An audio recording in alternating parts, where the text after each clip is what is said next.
Hello everybody, and thank you all for being here tonight to help support the arts, Mitchell Giddings Fine Arts, and especially to be a part of Larry Simon's Artist Talk. And before we begin, we want to offer a huge thank you to Ames Hill Film and Video, Andy Reichsman and Kate Purdy, for filming and editing tonight's event, and for making it all magically available on Brattleboro Community TV and our own MGFA website. So with Larry, there's no pretense. He doesn't alter or dress up his collectibles. He celebrates them in their found, humble state. He's curious and appreciative, and for decades he's been recycling spools, driftwood, handles, molds, knobs, finials, and scraps, and embedding them into the sculpture and assemblages before you. As he says, a visual version of perfect pitch seems to guide me as I tweak a piece to completion. Fortunate enough to travel and experience critical times in history in different parts of the world, I've been able to explore and nurture my creative impulse by being an observer, forager, and steward of beautiful objects. As most of you are aware, Larry and Donna owned a candle in the night in this very space for over 40 years. So, upstarts that we are, we'd like to share our delight and good fortune in welcoming Larry Simons back to the gallery this evening. Please welcome Larry Simons. Thank you, Jim.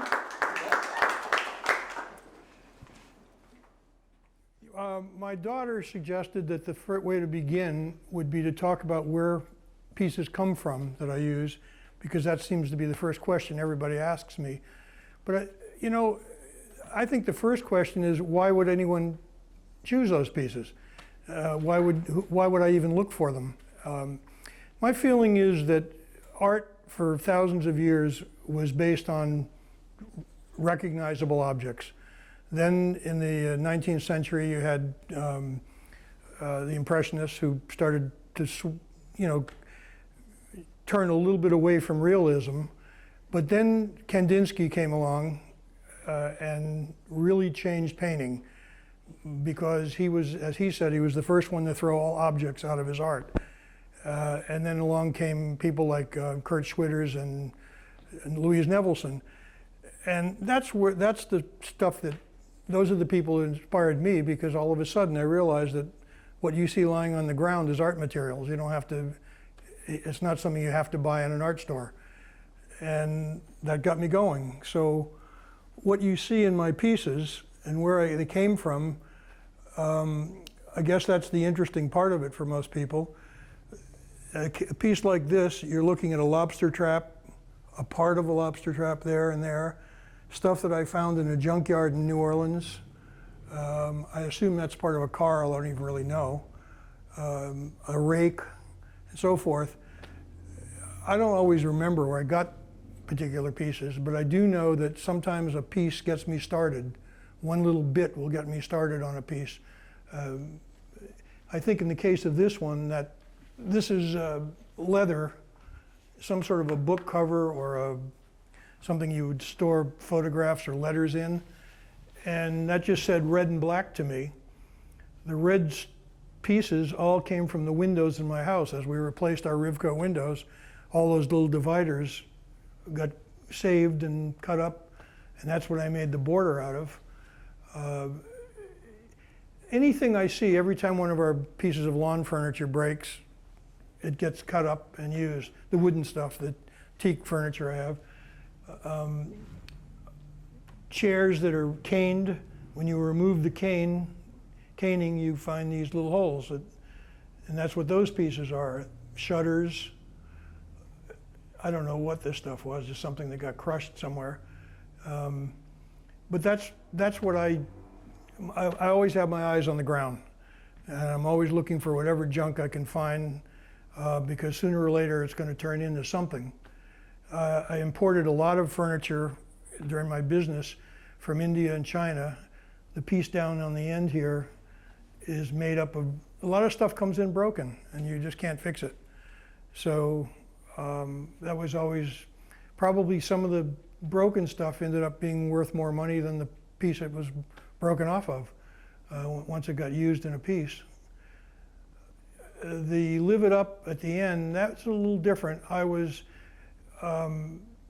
I wanted to do something graffiti-like, but each of those letters is surrounded by copper.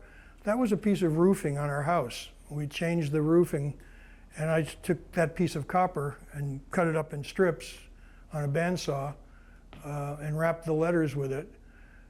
The backing it's on, that was originally a kind of some sort of a, looked like a piece of fence or gate or something, and I just cut the legs off. So everything here is just what's left over, when something broke. And so when I go out looking for stuff, I choose antique stores that have a junk pile outside, because I'm not interested in what's inside. That's all reusable stuff, and I'm going to just cut it up anyway. I brought a piece that I'm working on right now, which I'll hold up afterwards. It's made up, a lot of the stuff in here, or at least some of it, is wooden red handles from tools, screwdrivers, kitchen utensils, that kind of thing. I'm always looking for that kind of stuff because I do a lot of American flags. They're commissions usually.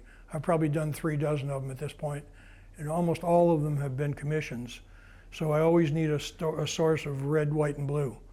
And the red typically does come from, well, not only from handles, but a lot of them do.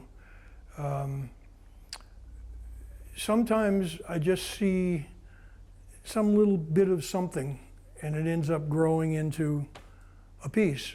I have 4 12-foot long tables I work on, and I just move things around constantly. I have stuff built up the walls everywhere just so I can see as much as possible of what I've got. And I just move things around until something develops. And in the case of the piece back there, that long, narrow one, I was working on a piece for a long time, but it just wasn't happening. Then I went to the swap shop at the dump on Saturday morning and found that frame. Brought it home, took apart the other piece, which nothing was glued yet anyway, and trimmed the stuff. Again, my window, the window dividers are in, those little red strips are all from the Rivco windows that were junk, and they were junk when we bought them. And we've pretty much replaced all but one side of the house now. But again, so that just grew out of stuff that in another piece that wasn't working. The things I paint completely, either black or white, that's just stuff that had no patina. They were interesting shapes, but the colors, if they were there at all, weren't good. So, like Louise Nevelson, who painted all of her pieces, I occasionally paint something, one color. But again, it's all just things I find. If I have a series of wooden forks, for instance, I'll cut them off so I've just got the what do you call them, tines, I guess. And in one of those pieces is a row of forks. I don't know which one because I don't have the right glasses to see them from here. But that would be another way of using up something I found at the swap shop, which is an important source for me. I go to a dump in Maine where I get a lot of good stuff. There's this one dump where they throw all the wooden stuff in a big pile, and you can go in there, even when the dump is closed, you can go in there and take what you want. And that's been a great source for me over the years. Another place in Maine sells used tools, but not like you see them in antique stores for $4 and $5 a piece.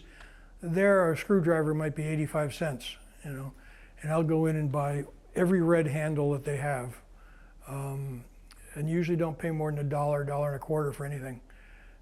So that's what goes into a piece like this. And this is a much more, I'll hold it up, this is a much more time-consuming piece than anything else you see. This is a commission. The piece that looked most like this was in a gallery in Nantucket, and it sold. And a guy came in looking for it a week later, and he was disappointed. And they said to him, well, would you be interested in commissioning a piece that would be something like it? And I'm glad he said it that way, because there's never going to be anything exactly like it. This one, I think he was lucky to miss the first one, because I think this one's going to be much better. The first one was a bit more random. On this one, I've really planned things a bit, where parts of the white stripe resonate with parts of the red stripe and so forth. And so I think this one's going to come out a lot nicer. It's taking me an awful long time to do it, but it's I enjoy the process. To me, the value is in the process. Making art is a compulsion. People always say, oh, it must be fun. Well, I suppose it's fun, but that isn't the first thing about it. It's if you're compelled to do it, you have to do it. If I never sold another piece in my life, it wouldn't stop me from, I'd still be producing. I'm gonna eventually have to move out of my house, I guess, because it's getting kind of full. But that's what motivates me, is just to work with this stuff. I don't paint anything you see there, what you're looking at, I have not touched up. I have touched the edges, so there's no raw edges showing, but the face of the pieces, except in the things I paint entirely, or in a rare example of this one where I painted some of it, but a lot of it is also the color it was. I am really just an abstract artist. A flag, I guess, is not an example of that, but most of the things I do, I don't set out with a plan at all. I look at what I've got, I start putting things together. This was the seat of a chair, a trellis, just stuff I find. That flag is the first time I ever did anything with an intention of a message. I don't name my pieces because I don't want you looking for whatever the elements are in the name. But this is the tearing apart of America. And the idea here is that the part that's the top is the robust part of America that we all know. And this is the fading away with the political symbol of the elephant, the evangelicals, the sheep jumping off the cliff. And you can see the stars being pulled, the longer feet, and the whole thing, they're not in line here. The whole thing is shifting this direction, being pulled. Well, this is the only political piece I've ever done. I don't consider flags political. And it's the only piece with a message I've ever done. And this round of pieces is about 16, 17 years. I did this in the 60s. I started out with leather. I started out as a sandal maker. And I started out using my leather scraps to make art. But when I started A Candle in the Night in 1973, I stopped doing it. And for 32 years, I didn't make a single piece. So I started again in 2005 as my wife was taking over running the business. And this is, like I said, I don't know that I'm going to continue to do anything political. I don't really have any plans for that, but I just felt like I had to. These are troublesome times in my mind, and this was my way of expressing it. At this point, I'm interested in what people have for questions, because I want to know what you want to know.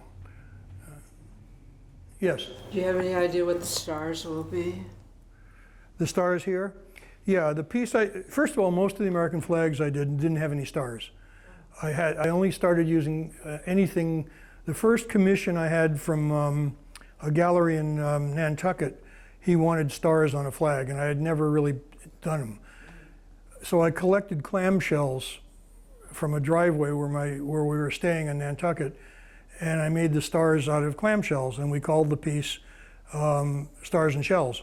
I'm sorry, Shells and Stripes.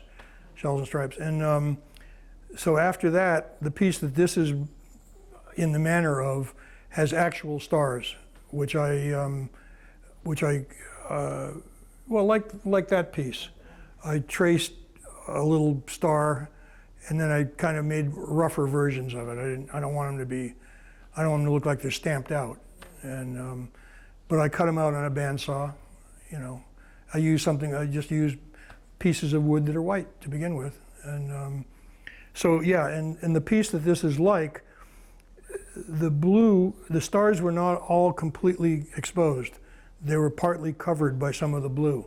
And I'll do the same thing again. If you go on my website, you can see the piece. I don't remember the number, but it's the only one like that. Another flag I did had one big star. It was blue like the rest of the area. It wasn't a different color, but the point of it was there was a handle, a blue handle in the middle of it that you could pull out, and it had a magnet on it. And the flag was built on a box about this deep. And when you touch the end of the box with the magnet, it released a lock and you could slide the flag open. So there was a storage area in there that was about half accessible. And I have another one now like that, but the one I have now, there's no release. It's just, you just have to know you can slide it open. Because some people want to hide something there. And but anyway, yeah, this one will have stars. It'll have 50 stars. My flags are always 1 to 1.9, which is the correct dimensions, except for my very first one, because that one, we didn't have internet at home yet. And so I opened a book with a Jasper Johns flag, and I imitated his dimensions, which are incorrect. But ever since then, all of my flags have been correct dimensions. You know, I have one right now that's a tone on tone that was in the gallery in Nantucket. He gave it back to me, and then I did a Betsy Ross. I did a circle of 13 stars, and now he wants it back, so it's going back down there. But it looks like an extremely worn out flag, and being an original version of the American flag, that seems kind of appropriate. Yeah, thank you, appropriate. Yes, Jim? Larry, have you ever created site-specific sculptures? In other words, find objects and sort of leave them there, or build with them and leave them in a particular location? Yeah, I did quite a bit of that actually in the 60s, on beaches and fields. I remember a big one I visited some people in a geodesic dome up in Maine, and I found this huge pile of plywood and stuff, and I built quite a large imitation of their dome, an abstract version of it really. But one of my favorites was here in the alleyway. There was a set of cement stairs, cast cement stairs, that were just sitting in the back of the alley here. And I went out there one day to dump the trash, and I noticed somebody started arranging stuff on it. So I did too. And this went back and forth for probably a couple of months. I never knew who the other person was. I have no idea. But we collaborated on this piece. And then all of a sudden it was gone. The whole set of stairs and everything was gone. But that went on for a while. But yeah, I did a lot of things outside for years that just deteriorated. I never saw them again. When I lived in Aspen, I took over, somebody gave me this little room to use, it's kind of a garage, and it was full of junk that had been built up over the years. So I did the whole place with what was in there. And then I left. And, I'm sure it's gone now. That was in the 60s, but when I was done, I was done. But yes, I've done a lot of, not lately I haven't, but I've done a lot of that kind of thing. Kind of a follow-up, how much sculpture do you do? I mean, we have this one totem, and the rest of it is pretty much meant to be mounted on a wall. Yeah, it's true, except for that, I don't know if you ever saw the one I did called, the only other one I named was Ancient Cities of the East, which is about this big a square. It sits on a table, and it's lots of domes and minarets and things. But back when, in the 60s, I did a lot of things like that. That one, as I was saying earlier, I don't even know what year I did that one. It never left my house until it came here. So it was kind of in the beginning when I was still thinking back to building, column type things. But I don't know where any of that is now. I don't have anything from the earlier period. There was that 32-year break where I, lost track of all that stuff.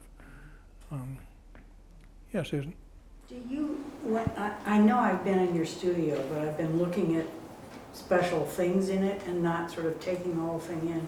And I can't remember, do you, like when you find stuff, do you store objects of a certain similarity or color together? Or do you just let it all be chaos?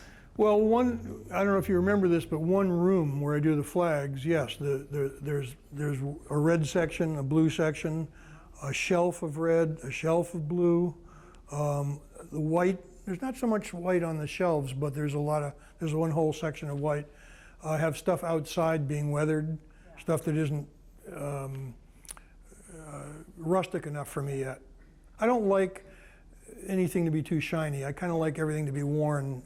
I love it if it's been underwater, if it's been tumbled, you know, that's my favorite stuff really. I love finding pieces of wooden boats, which used to be easy, but not so much anymore, because nobody makes wooden boats anymore.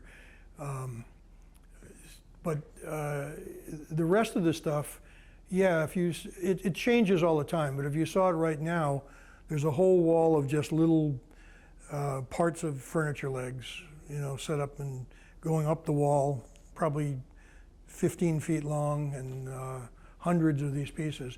But I do change it, especially if I start using stuff from one area.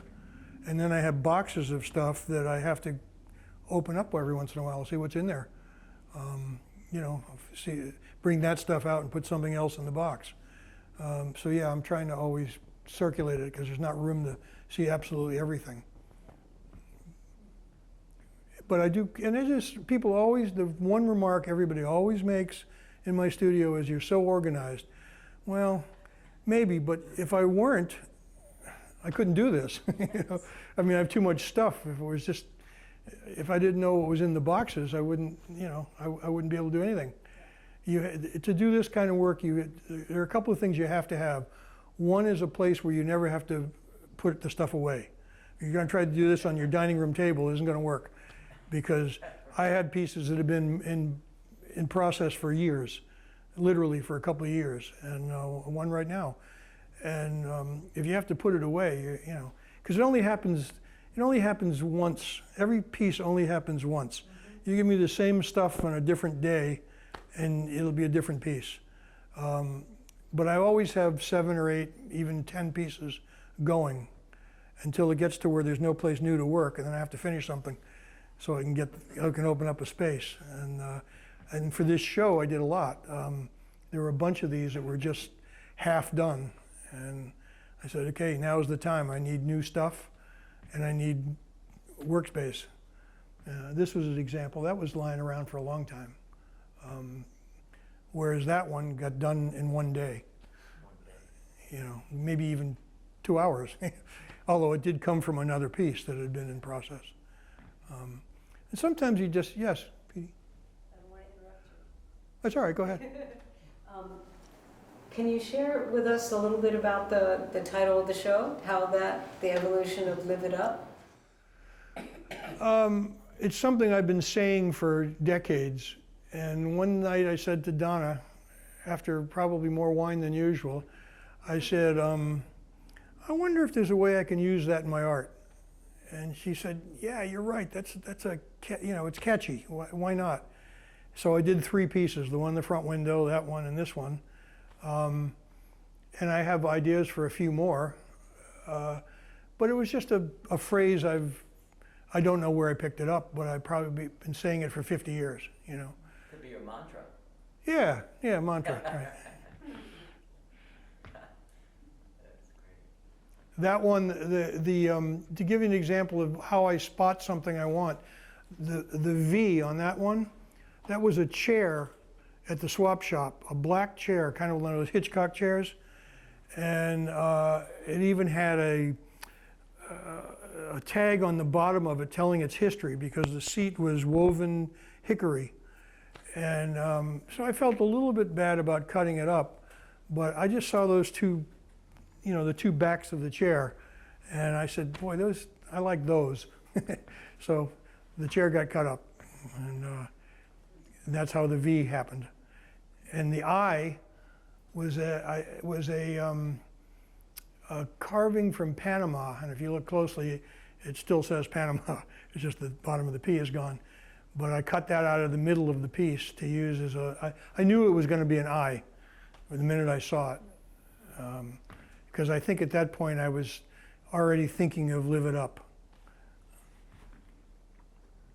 So, but usually I don't know what I'm going to do with something. I just like the looks of it. Yeah. How has your creativity shifted and morphed and changed since you sold the business and was called, retired, right?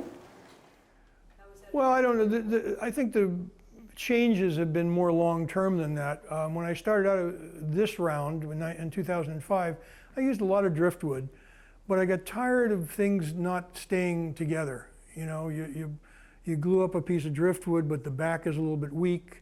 Next thing you know, I'm carrying it into a gallery and it falls apart on the way in. So I learned to bring a screw gun and glue with me everywhere because I had so many pieces break. So I've sort of drifted away from driftwood in that it's too fragile. There's one piece with it up front there, but that was better driftwood. But there has a couple of beaches in California where I've just collected great driftwood. Carpinteria near Santa Barbara is one of the great sources for driftwood. And every time out there, I've always gone on the beach and just hauled lots of pieces home. Actually, I did just do the same thing last winter in a town called, I've forgotten the name of the town now, but there was a beach with a good driftwood beach. And I did bring some stuff home. But I don't think there's been a great change in the last 2 or 3 years. It's only been 2.5 years. Of course, I was out of the store for 7 years. I retired in 2011 and came back at the end just to do the closing sale. So really, in a sense, there's almost 10 years of not working there. And I think it did evolve, my art did evolve in that period. But there are certain themes I always seem to go back to, like this up and down. I mean, the piece all the way just to the right of the door, that's number 2. This will be number 194.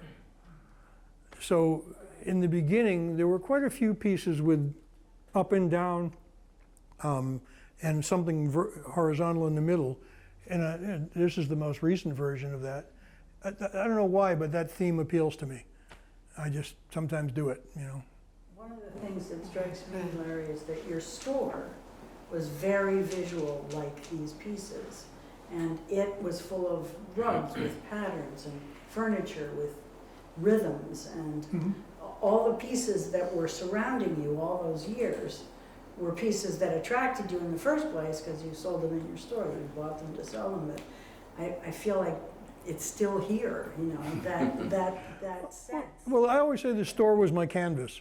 You know, when I started the store in 1973, we started out down the street. It's part of Sam's now. It had been Peacock Art Supplies, and we took over the space. And I started out by making assemblages. I mean, I made lights that were assembled and so forth. But then I said, wait a minute, this is not what we need. And I stopped doing that and just started collecting and arranging and built the store out of the stuff I found and didn't do anything else for 32 years and then when I started again, I actually had a big box in my basement full of stuff left over from that era. And that's what got me going again, was pieces that were left from then. But you're right, it was the store was an assemblage in my mind. But if you had seen, I don't know if any of you saw the original store, but I built in little fixtures here and there that were, you know, they looked like some of this, really. So that aesthetic was always there. It was always there. Yeah. Well, when I started again, I felt like I hadn't ever stopped. You know, it was like, yeah, it was 32 years, but it wasn't as if they were 2 different periods. It seemed to me there was a strong connection, you know. But it all started with leather scraps in 1965.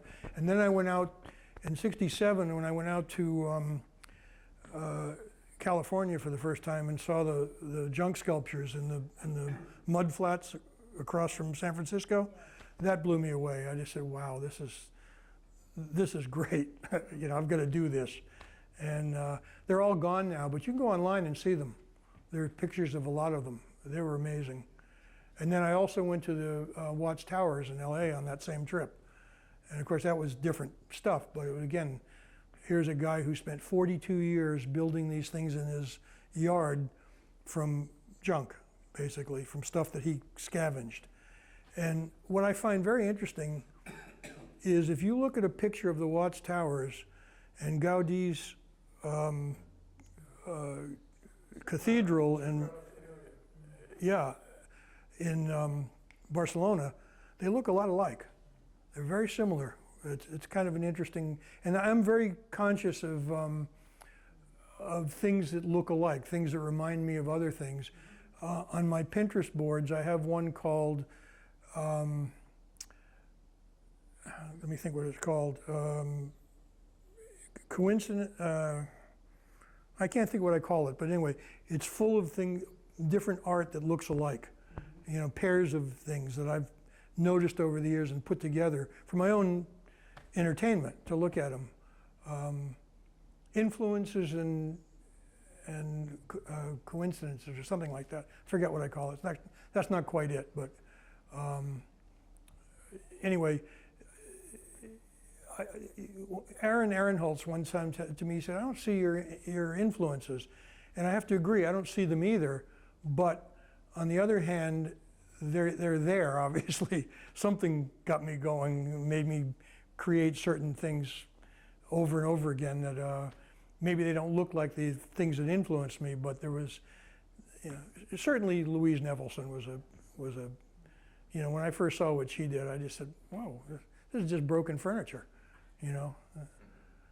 And I met a guy, I think in Northfield, Mass, who used to live in the city, and he told me he sold her lots of broken chairs and things. He had a shop in I'm not sure where it was, I think in Brooklyn Heights maybe. And he said she was always in there buying broken furniture. And but to learn, to learn that art supplies are everywhere. You know, you don't need to buy them, you know. I mean, most of my pieces don't cost me anything, you know. The piece in the window I had framed, that's the first time I ever had anything framed professionally. That's the first time I spent any real money on a piece, other than glue and screws, you know, and brads for my brad gun, and paint, of course, occasionally. But typically I have $2 worth of investment. Well, time, yeah. Talk about time. This piece will probably be the most time ever in a piece. I'm probably making about $4 an hour here, but I'm having a good time with it. I'm really enjoying it. People always say, well, how long does it take you to make a piece? I've never kept track. I've never done that. But on one of my previous flags, after working for exactly an hour, I measured it, and then I multiplied it out by the size, by the area of the piece, just to see what theoretically I had in the piece. I don't remember which flag it was, but I remember it came out to 40 hours. Whether that's accurate or not, I have no idea. It's the closest I ever came to keeping track. It would probably make me unhappy if I kept track on this one, because it's taking so long. But you're enjoying it. Oh, I love doing it. Yeah, I love doing it. I mean, I'm really interested in the previous one like this. Things were much more random. This one is really, I'm really planning, you know, out things and cutting things to go with the piece before it. When I started, actually, 15, 17 years ago, I tried not to cut anything. I tried to use everything the way I found it. But you know, you run out of ideas that way. You need to start trimming things. Yes, Jim? It's interesting to me that the flags are so much more literal than pretty much anything else you've done. And so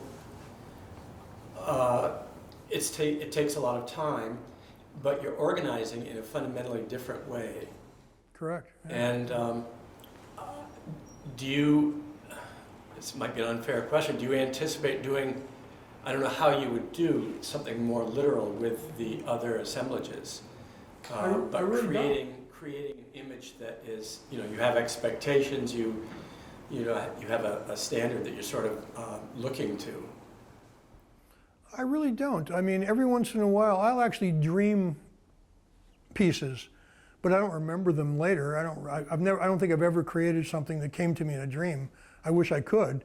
I've always said it would be nice to go to bed with electrodes and get up in the morning and see your dreams on a screen. Wouldn't that be wonderful? But, Or scary, yes. or scary. But no, I don't really have a plan. I mean, obviously with an American flag or Live It Up, I had a plan when I started. And then there were the commissions, like I did 10 pieces for the Tommy Hilfiger company. And those were, 4 of them were his logos. I did flags for flagship stores in Chile, London, Toronto, I think. Yeah, Toronto. Toronto was a 6-foot-tall maple leaf in the Tommy Hilfiger colors. So there I knew what I was doing, Or behind you, I did the. That's probably one of the few flags I ever did that wasn't a commission. That the Arizona flag. I just think it's the most beautiful American flag, most beautiful state flag. So but I did a lot of. I did Texas. I can't think of all of them right now, but they were all commissions. I know. I did. I had a commission for a flag like a Jasper Johns painting where he did the 3 flags, one on top of the other. So I did that. So I did one that has a flag, a bigger flag, and a bigger flag yet. So that one, obviously, there was an intention, but that's something that somebody asked me to do.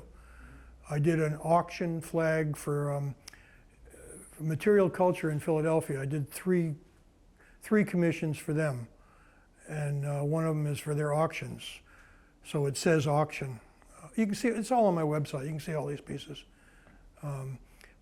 So commissions are different, and I've turned down commissions too. Things I just said, no way I could do that.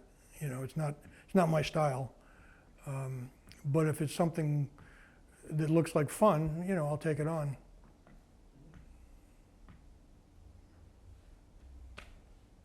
Good thing you guys are here. Can you say a little bit, I know you hinted Aaron Ehrenholz's name, so I was wondering if there are other artists like Paul Bowen and other assemblage sculptors that are in our area that have influenced your work and your life, your creative life? Well, I don't think Paul has influenced me, but I love his work. Oh, I think he's great. But it's totally different than what I do, for sure. And I can't think of anybody specifically other than way back when I first discovered, well, not only Louise Nevelson, but Kurt Schwitters was the father of collage. But he built something in his apartment, or his parents' apartment in Germany, in Meersbau, which was destroyed in the war. And there's only two existing photographs of it. But it was definitely an influence on me. If you look up Kurt Schwitters' Meersbau, you will see this room he made, which is an assemblage of wood, and it's fantastic. I wish there were more photos. And then there's an artist named Hannah Hotch who has imitated it. She's recreated from those photographs her own version of it, and her things are pretty good too. So there are a few little things like that had an influence, but in general, to me the ideas come from the pieces, from the bits.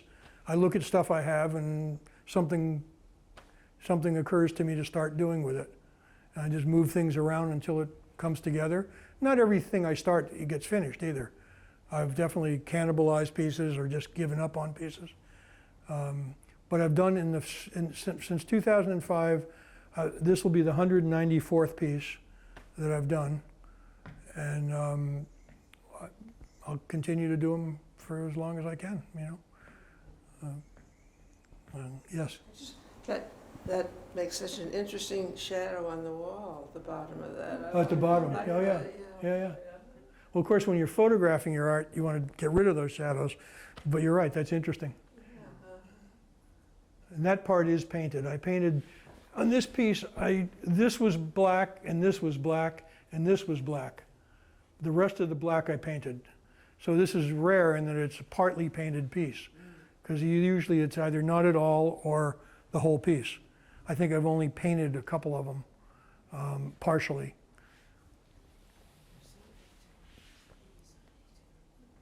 It's Beatty? interesting going to your home and seeing these incredible piled rocks. Have you used stone in your work? I did in the 60s, yeah. Yeah, in Aspen, I did a lot of these. I lived in Aspen for 4 years in the 60s, and I did a lot of pieces that were made of stone and found wood, where I would stack stones and then kind of try to balance wood together. And maybe in those days, you didn't even have screw guns. We just have to nail things. And so, you know, I'd start putting it together, and of course, I'd hit a nail too hard, and the whole thing would fall apart. But eventually, I have a picture of one of them, and that's about it. But this, I left there in 1970. I came here in 1970, or 71 maybe. And I left those things all over the place in Aspen, but I'm sure they're all history. It's not, you know, it's a different place now. Yeah.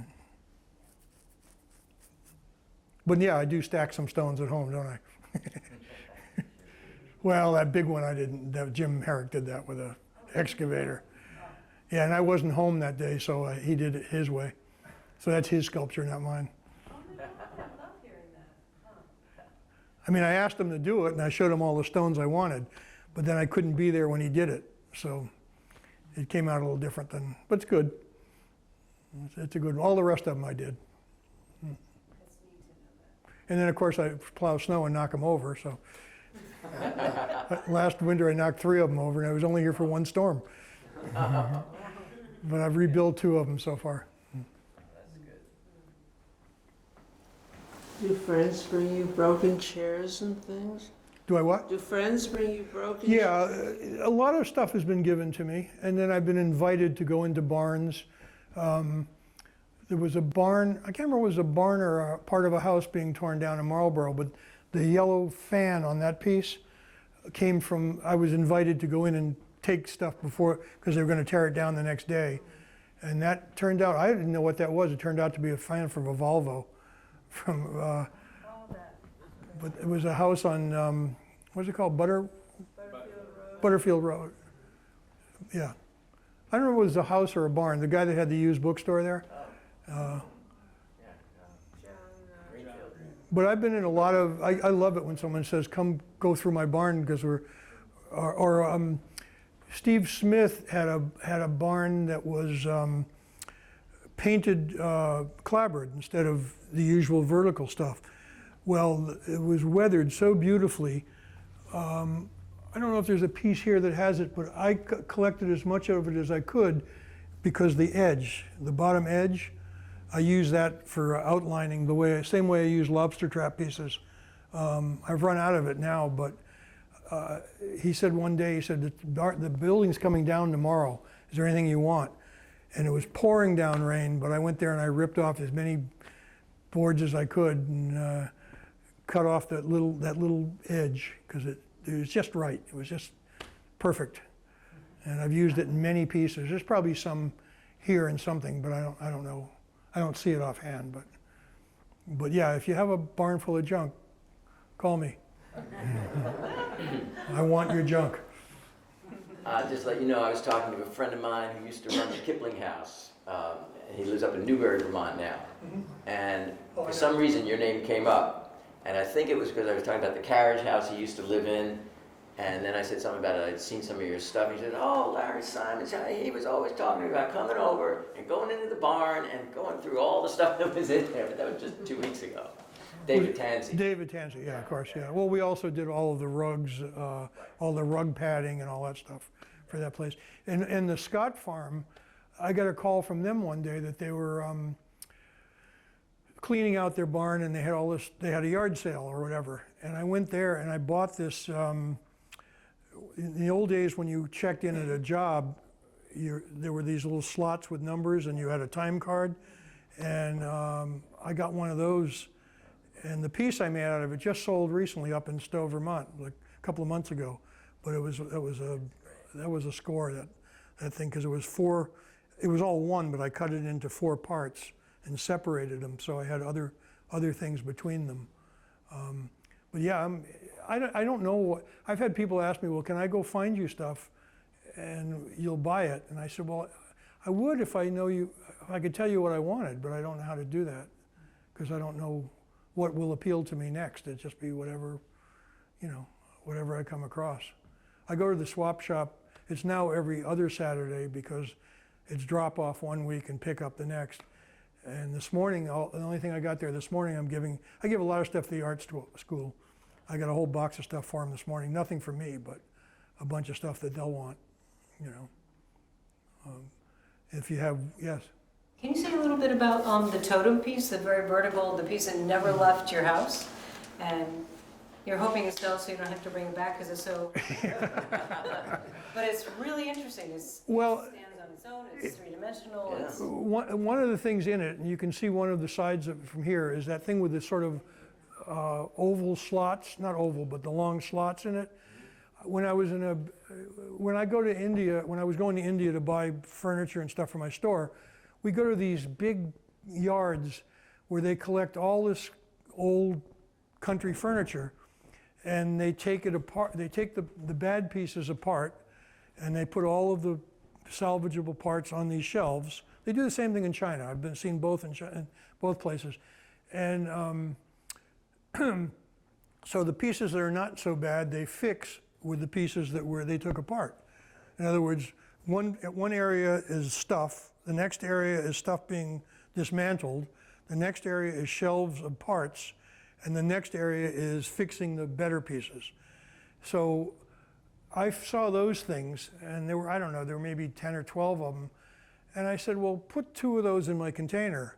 Well, they gave me all of them, which was kind of a surprise, but it's okay. I think I only have 1 left now. But there's maybe 2 or 3 of them in there. Not whole, I've cut them and separated them maybe. Or maybe there's a whole one, I don't remember. But it's all, again, just stuff, a lot of furniture parts. And in that case, I think a lot of that stuff came from India. It's in that one. But I don't remember for sure. There was a time where I could kind of remember where things came from, but that's over. The driftwood in that one is beautiful. I love What's that? the side of it with driftwood. The driftwood is just beautiful. Mm-hmm. Yeah, and you can kind of see how I think. There are things that sort of point at other things, and that's what I see. I don't know why I see that, but that's how things get made, because I see things that look like they belong near each other, and that's really what I do, is just put them near each other, and if it works, and a piece is never finished till I'm totally satisfied and nothing irritates me. So, I'll have a piece that sits on a table for many months, and it's not finished because there's just something there that I'm just not comfortable with. And then eventually I figure it out. I always say the first place I go in the morning and the last place I go at night is my studio. And at night, after dinner and wine, and I'm not going to run any power tools, but I go down there and I stare at something I'm working on, and that's when I discover, well, there's something there that just isn't it yet. And until it's fixed, like I said, I've got one that's probably, could be 2 or 3 years old right now. I'm just not there yet. It's just, I've never quite completed it to my satisfaction. And I may never. I may take it apart, but the totem, yeah, it was different. It was, like I said, it was more like what I was doing in my earlier period of doing this. And it never occurred to me to sell it. I never even photographed it. It just got photographed here for the first time. It's never been shown before. It was always in my house. My wife is really happy to see it gone. It's always sort of been in the way, but it could end up back there, I guess, unless you can get rid of it for me. Does anybody have any other questions? Larry? My wife, by the way, is good at finding stuff for me too. She comes home. She went to a lot of furniture shows I didn't go to, and every once in a while there'd be somebody there selling stuff, like in the piece that's on the back of the thing in the window, those sort of cylindrical things with the red ends. I think she found those somewhere, and brought them home, and said she bought them, from somebody who was maybe some of these shows weren't just furniture. They were also, there was other, there might be somebody there selling furniture parts. And every so often she'd show up with something that turned out to be really good for me. I've used those in a few pieces. Is that it? Well, thank you very much. Yeah. Well, thank you for coming. Illuminating.